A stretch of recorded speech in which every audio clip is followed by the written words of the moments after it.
fellow Nigerians. I no go let you down. That's the Super Eagles saying they won't let us down. And so far, so good. They've held their oath for tomorrow. They should give us that final push and let everybody jubilate, because it just makes so much sense for us having come this far, not believing in the team for the first time, then later move on to that level where everybody now believes nothing can go wrong, and we don't want to be so disappointed for us. So they should not let us down. All right. Apart from bearing all of those emotions and passions going into this analysis, I have Coach Adeyemi Anthony with me live on the phone. Speaking directly from Switzerland.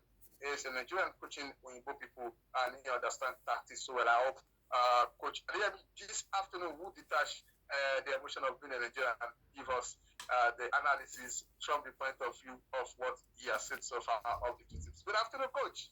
Yeah, good afternoon to everyone in the studio. Good afternoon to fellow Nigerians, and good afternoon to all patriotic fans of Super Eagles. All right, Lagos is shining bright with a loss of Hamatan. How is your hand there? Also, this place is not so bad. We have a less cold today. At least we have a 10 degree, and it was bearable to put on a blazer and walk in the streets. All right, now let's go to the business of the day. You've seen Nigeria and Cote d'Ivoire from the beginning of the competition. And so good that they are even in our group. Even if we don't want to see all of the games, at least we'll see all the games that involves teams in our group. What's your assessment of the two teams? Let's start with the Cote d'Ivoire first. First and foremost, we have to be honest ourselves. There's different factors and different playing system. From onset, when they have the old coach who was there before, who lead them to the Afcon, he has been playing 4-3-3 from the group stage, and they have not been doing well. You saw how he played most of the young players and allowed the old players who have more experience to sit on the bench. And I think after the 4 against Guinea-Bissau, that is where he have to be fired. So for me now, right now, if you look into the Cote d'Ivoire team right now, you can see a lot of changes. The new interim coach has bring new dynamic into the system, into the playing system. It makes it difficult for every opponent now to decide to be able to predict how the Cote d'Ivoire is going to play. Because if you watch the match he played against Congo, they play with 4-4-3. This old system the old coach has been playing. Now they have to change to another dynamic, and that's the playing system, to another playing philosophy. They went to 4-2-3-1 against Mali, and also they play against Senegal. They play 4-4-1-1. And now it is difficult for you now to predict which type of system is going to play against Super Eagles tomorrow, because if you watch how he played through, he has been playing the old players like Grandel. He has played Fofana in another position. Before he has been playing third right midfield in 4-4-3 system, but now Fofana has been playing two different type of system position. He has played as a striker, he has also played as a supporting striker, and sometimes you see Grande, he playing the right side and the left side. He also introduced Pepe into the team, so it makes it more difficult for we now to predict what type of system or who is going to play from the beginning tomorrow against the Super Eagles. Then let's stay with the Ivorians. How strong is this team? And considering the fact that they have to go through ups and downs, changing coaches within the competition, are they good enough to win this cup?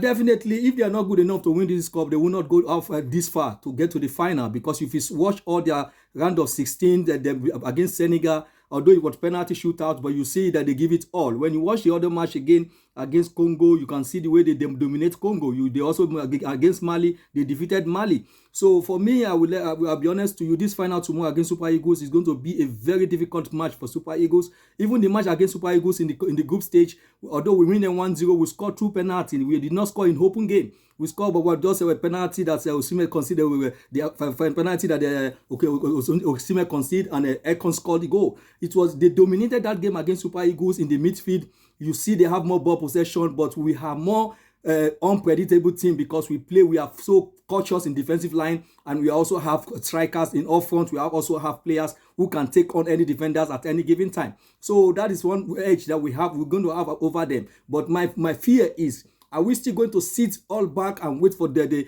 Cote d'Ivoire to take dominion the way they take dominion in the first in the group stage? although they have so many chances, they could not take it. We also have some chances we could not take it. But if suppose they have taken their own chance before we take our own chance, it should be a different ball game. I just hope today, tomorrow match is going to be a different ball game for the Super Eagles. All right, now that you push it to the Super Eagles, let's talk about Coach Jose Peseiro. Before now, nobody really believed in him, and now everybody wants the Super Eagles to win because they now believe in the team he has prepared for this Nations Cup. Prior to the Nations Cup, the team lost 3 games back to back.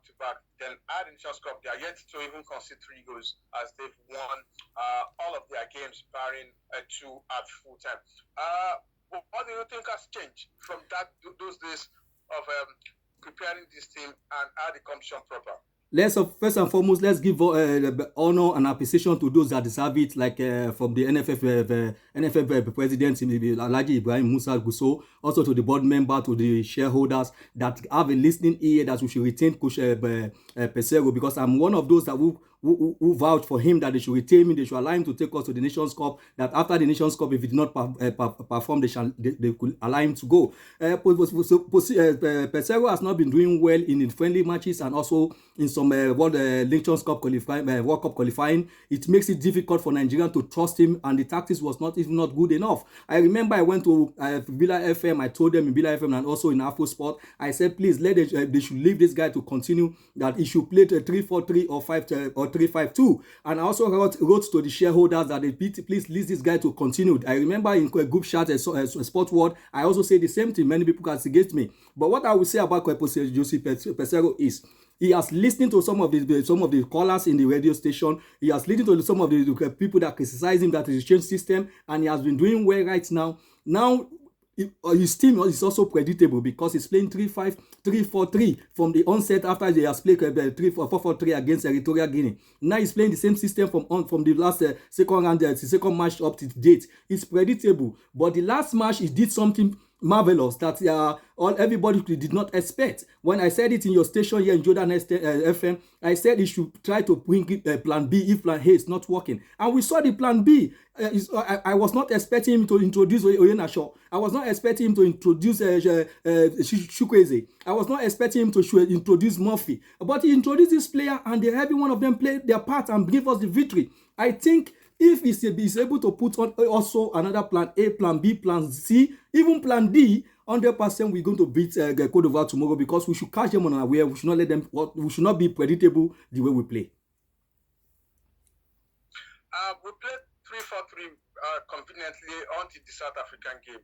We know we always stay back, concede midfield. But against South Africa, you will see the intention of Nigeria trying to impose midfield play in that game, but it was highly impossible. Perhaps one of our worst games, barring the game against Guinea. So, what do you think went wrong with our 3-4-3 even against South Africa? Is it because they've actually studied our pattern, or because Saidu was missing in that game? What really went wrong in that game that South Africa dominated all through? They make us look uncomfortable until we scored that goal. First and foremost, we have to say it the way it is. Saidu has been playing the system from the onset until the last match. He has understand the system. The players, they know him. They know how it plays. Bringing Osayi into the team, the system is new to him because he has not been playing from the onset. So I will say what went wrong. If you remember, I said it on Jordan FM in the last match. I said the South Africans, they love to play short passes. That is their strength. They play to their strength. They don't play according to the opponent. They play a lot of short passes, and it make it difficult for the Super Eagles to contain them because they are playing with 3 midfield. They are confident on the ball. They know how to play the ball between themselves, and it gives them an edge over us because we are playing with 2 midfield. So when you are playing with 2 midfield against those who play with 3 midfield, they has 1 player more. And if they are a team that they can be able to hold the ball, as long as they can hold the ball as long as they can, it make it difficult for the opponent. The opponent will only be chasing the ball. The opponent will be playing with strength. The other people that has the ball will be reserving their own strength. So for me, it's going to be the same thing against Cote d'Ivoire tomorrow. Cote d'Ivoire is playing with 3 midfield, and we are playing with 2. So it is going to be a different ball game. That is why I said Cote d'Ivoire can also dominate the game tomorrow. I just pray that Coach Jose Peseiro can be able to see another plan B or C that he can introduce to the team when he see that we are having a lot of pressure, so that he can be able to count the guys down. But no matter how the Cote d'Ivoire is going to play tomorrow, I see the Eagles bringing the call back to Nigeria. also saw midfield tweaking when the going was very rough. Onyeka was replaced. Iwobi was also replaced, and with our side, which means we changed almost the whole architecture of our midfield against Cote d'Ivoire. And those guys that came in changed the game a bit and were able to get that, even though that was in that process that was also considered after it was said.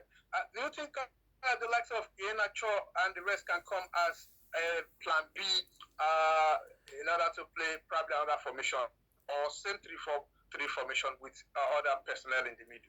For me, I would prefer that he play the same 3-4-3, but it should have a dynamic movement. And when they are defending, sometimes it should change the 3-4-3 the 3-5-3-5-4-1 so sometimes to be 3-5-2 when we are attacking, and sometimes you have to be more compact in the middle than in the defense. When they are playing long ball, then we can be able to turn the game again to 5 defense. And another thing I want you to understand, that those people they took out of the game, the reason they took them out of the game because they are exhausted.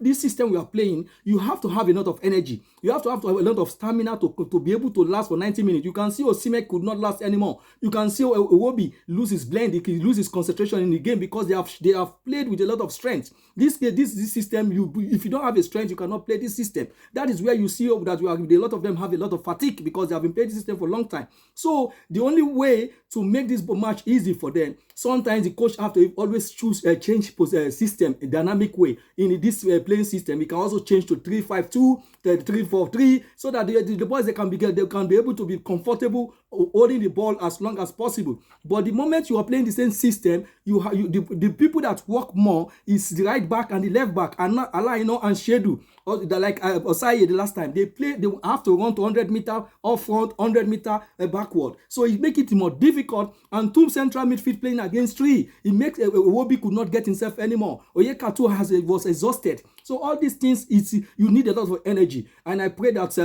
the boys to know that this is only one match left. They should give it all. No matter how the system the coach is going to play again tomorrow, they should just try as much as possible to give all. When they are tired, they can be able to replace them again. Nigeria has just 3 goal scorers in this game: Ekong and Osimhen, as well as Ademola Lookman. The Ivorians have scored 6 goals and they have 6 different goal scorers. As a coach, how do you play against sides that doesn't have a recognized goal scorer?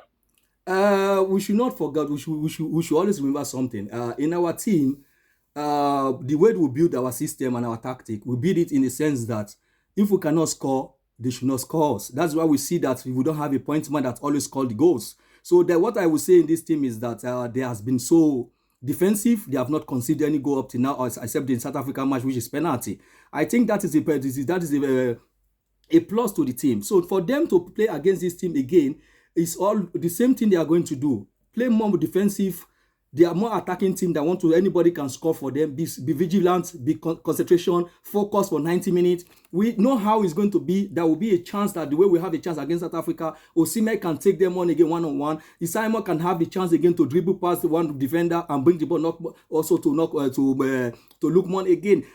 Our team is our attacking line is not a problem. What is the problem is the central midfield. The central midfield is where we will have to concentrate more. That if we can dominate them in the central midfield, it will make the strikers of the opponent, they will not be able to get to receive ball from those who want to give them the penetration pass to make them to score the goal. On the balance of things from the two sides, do you strongly believe or weakly believe that Super Eagles will win tomorrow? What I will tell you, Super Eagles is going to win tomorrow. I don't care. Like I said it from onset when we won against Cote d'Ivoire. I say it. Nobody asks you who play better. They only ask you who won. No matter how ugly the Super Eagles is going to play, no matter how defensive minded we're going to be, what is important is at the end of the day, when you score a goal, seal the game up and carry the day. Yeah, normally every Nigerian will wish Nigeria should win. But technically now, is Nigeria good enough to win tomorrow? Technically, tactically, individually, Nigeria has edge over the South Africa. Or what we just pray for the players. Everybody should be in their state of mind, mentally strong. Everybody should be ready to have a decent mentality to go into the field. Other thing that they have to know is that this is the last match. We have no other match apart from this. When I'm in the front of the goal to give to my player that is more in good position, that he can be able to score the goal. Play as a team, collectively, defensively. At the end of the day, we'll win because I believe in our players. Individually, South Africa does not have a good defense. They have, you see, in the defense line, they get a lot of yellow card and red card. So that is where our weapon is. Our attacking force is unstoppable. And I see them again doing the same thing they did against South Africa, against the same Cote d'Ivoire last time. They will still do the same thing tomorrow by the grace of God. But prayer is not enough. Hard work with prayer give a better result.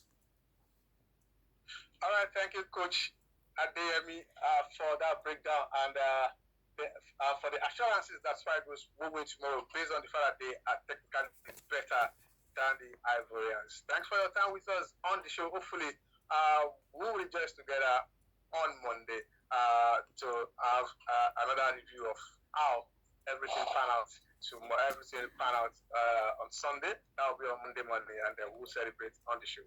I can't even wait for Super Eagles to carry the cup so that I can be able to celebrate in the big way, because I have made a vow with my coach colleague here and some of the some South African guys that is supporting Nigeria for tomorrow game. But the Cote d'Ivoire, I have a lot of Cote d'Ivoire friends here that we're going to watch the match together in FIFA house. FIFA Museum. Let's hope that Super Eagles win the match, because I don't want to go back home with my head on the floor. And secondly, I want to advise all Nigerians should be not overjoyous when Nigeria win, because sometimes over excitement can also cause cardiac arrest. It's not about when you have high blood pressure. There are many things that can cause cardiac arrest that can lead to death. I pray that those that we lost in the South Africa match, may God rest their soul, and so shall it be. Amen. So do have a wonderful day.